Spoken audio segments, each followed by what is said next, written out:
Okey. Imam Ibnu Al-Jauzi mengatakan bahawa umur manusia dewasa ialah sejak berumur 35 tahun sehingga 50. Maka apabila mencapai dewasa, biasanya akan kelihatan pada diri manusia kebaikan dan keburukannya.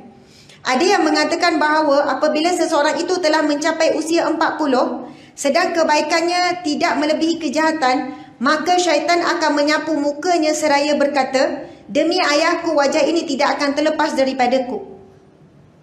Ini banyak perbincangan oleh ulama berdasarkan hadis Nabi dan sebagainya. Kalau kita dah capai umur 40 tahun tetapi kebaikan belum lagi melepasi keburukan, maka na'udzubillah, bimbang berkekalan keadaan begitu sehingga mati. Jadi kalau umur 40, kebanyakan yang alim ulama dah mula mengubah fokus hidup mereka. Cuba perhatikan, Imam Malik menjelaskan, Imam Maliki, kami dapati ramai orang yang mencari ilmu pengetahuan sehingga sampai usia 40. Apabila mereka sampai umur tersebut, mereka pun memalingkan perhatian kepada memperbanyakkan amal soleh dan mengerjakan apa yang mereka pelajari. Waktu itu tidak ada masa lagi untuk menumpukan perhatian kepada dunia walau apa sekalipun.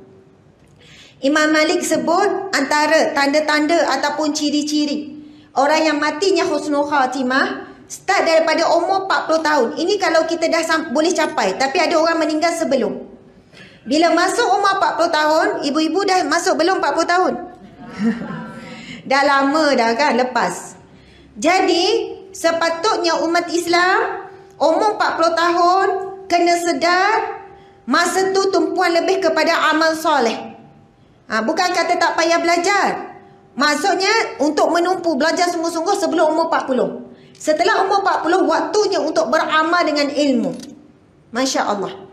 Kalau hari ini ibu-ibu sekalian lebih banyak pergi kuliah, pagi kuliah, petang kuliah, malam kuliah, kuliah, bila waktunya untuk beramal dengan ilmu. Jadi ada orang bila umur dah 50-60, dia banyak pula terlibat dengan NGO. Dia jadi sukarelawan dakwah. Dia jadi sukarelawan kebajikan. Pergi bantu orang susah. Jadi nampak dia mula apply ilmu yang dia belajar. Bagaimana kelebihan kita meringankan beban orang-orang susah. Pergi ziarah. Ziarah pun juga sebenarnya kerja kebajikan. Ziarah orang sakit kanser, sakit kronik. Sebab apa? Bila pergi mendoakan, bawa sikit bantuan, menggembirakan orang sakit dan sebagainya. Jadi sebenarnya bila umur 40 tahun ke atas, lagi 50-60, kena pandai membahagikan masa. Perlu lebih kepada amal soleh. Amal ni maksud apa? Perbuatan. Mencari ilmu juga satu amal soleh. Tapi kita bimbang, kita duduk sibuk-sibuk bila nak beramal. Hadis Nabi SAW, Nabi bersabda, sesungguhnya barang siapa yang berpagi-pagi kamu menunaikan hajat saudaramu, lebih Allah cintai daripada i'tikaf di masjid selama 1 bulan. Pahala i'tikaf begitu besar ya ibu-ibu sekalian. Hadis yang lain Nabi bersabda, barang siapa yang beriktikaf 1 hari di rumah Allah, 24 jam 1 hari. Kita mungkin tak pernah kan? Boleh 1 hari? Orang lelaki mungkin boleh. Lalu Nabi kata ganjarannya Allah akan membina 3 parit yang akan menjarakkannya dengan neraka. 3 parit. Kalau kita fikir parit tak besar sangat. Kan parit ni? Parit, longkang, kan parit. Tetapi Nabi menerangkan setiap satu parit antara hujung bumi ke hujung bumi. Itu 1 parit. Tak ada manusia lagi saya rasa sampai hari ni yang berjalan habis setiap langkah di bumi, tidak. Maksudnya kalau yang pusing bumi pun dia pusing negara, tapi hutan-hutan, laut-laut dia tak boleh nak langkah. Maksudnya luasnya 1 parit itu menyamai hujung bumi ke hujung bumi, Rasul kata. Sekali 1 hari i'tikaf selama 24 jam, 3 parit dibina, jarak dia dengan neraka, jauhnya. Bayangkan kalau 2 hari, bayangkan 3 hari, bayangkan 1 bulan. Sebab itu bila Nabi sebut sesungguhnya berpagi-pagi kamu, bukan semestinya pagilah, maksudnya setiap hari kamu menunaikan hajat saudaramu, keperluan orang susah, orang miskin, orang perlu pertolongan ke, lebih Allah cintai daripada i'tikaf selama sebulan di masjid. Masya Allah. Tapi hari ini kita lebih banyak memikirkan hal diri kita. Bangun pagi zikir apa, solat apa, baca Quran, kemudian pergi kuliah, lepas tu masak, lepas tu sambung zikir, sambung baca Quran, kemudian cucu, kemudian begitu begini, lepas tu tidur.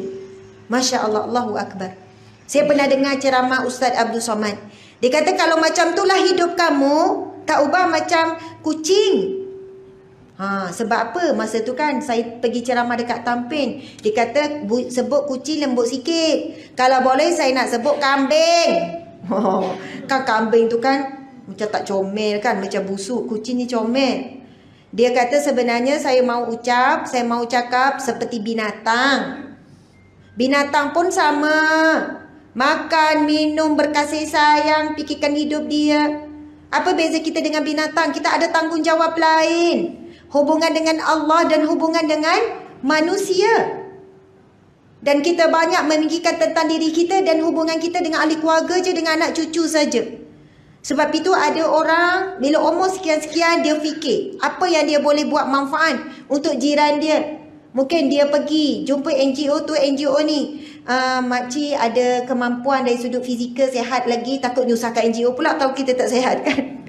Makcik sihat lagi, ada kepakaran sekian-sekian. Lepas tu ada juga dari sudut harta. Ini persiapan nak berpindah ke alam barzah. Sebab itu berupa amal-amal jariah yang berpanjangan pahala. Amal soleh kita bila kita mati terputuslah. Tapi amal jariah kita, kebaikan kita dengan manusia lain, selagi mana orang itu dapat manfaat, pahala itu mengalir. Inilah umur yang panjang. Walaupun dia mati, tapi umpama dia masih hidup. Sebab amalan pahala dia tu masih dia dapat. Masya Allah. Okey, Syekh Arif Wali Abdul Wahab bin Ahmad Sya'rani dalam kitab Al-Bahru Maurud mengatakan, ikatlah janji dengan dirimu apabila kamu mencapai umur 40, hendaklah kamu lipat tikai dan bantal serta merta. Dan ingatlah diri kamu bahawa setiap nafas yang kamu sedut itu tidak boleh lagi digunakan untuk kepentingan dunia sama sekali. Di samping itu, hendaklah kamu mengira setiap detik dari umur kamu yang telah melepasi 40 tahun itu menyamai 100 tahun dengan yang sebelumnya. Subhanallah. Imam ni sebut umur setelah 40 tahun sangat berharga. Umpama kalau 1 tahun sebelum umur 40 menyamai 100 tahun.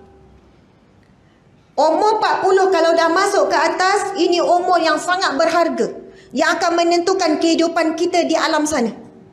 Kalau pada umur 40 tahun ke atas belum beri perhatian lagi, belum sungguh-sungguh lagi amal saleh, belum sungguh-sungguh lagi taubat, belum sungguh-sungguh lagi minta maaf dengan manusia, bimbang kita di kalangan orang yang tak ada persiapan untuk mati. Masya Allah. Allahu Akbar. Yang kita bimbang, minta maaf ibu-ibu sekalian. Ramai orang tua, ini orang tua sendiri cakap dengan saya. Kata, Ustazah, macam mana ya? Dulu ingat bila dah tua kuat ibadah. Tapi datang perasaan dekat pakcik ni, masa ni pakcik tanya, umur dia 60 lebih ke 70. Pakcik rasa macam ni, dah banyak dah buat ibadah. Mari perasaan, cukuplah tu, ala kadar je lah. Sebab pakcik kira umur pakcik dah 70, 60 lebih. Dengan orang muda, pakcik lagi banyak buat ibadah. Sebab umur tu banyak. Kadang-kadang kan, orang-orang tua contoh cakap, ni bagi orang muda lah. Biar orang muda lah buat. Pakcik dah buat dah semua ni, bagi peluang kat korang. Sepatutnya, laki berusia 50, 60. Rebut kalau masih sihat kuat. Biarlah pakcik buat. Biar pakcik uruskan. Pakcik boleh ke jadi AJK jemputan jamaah? Boleh, tak ada masalah. Sehat, boleh telefon, boleh main WhatsApp. Maksudnya kalau rasa kita boleh buat, jangan lepaskan peluang itu kepada orang lain. Ini pakcik dah pencen dah, pakcik tak nak fikir dah ni, nak banyakkan masa dengan anak cucu. Jangan kecil hati pula ayat saya ni ya. Kita bimbang mindset itu, dia jadi fikir apa bila dah tua, nak rehat-rehat. Ibadah pun sedang-sedang je. Ibadah tak digandakan.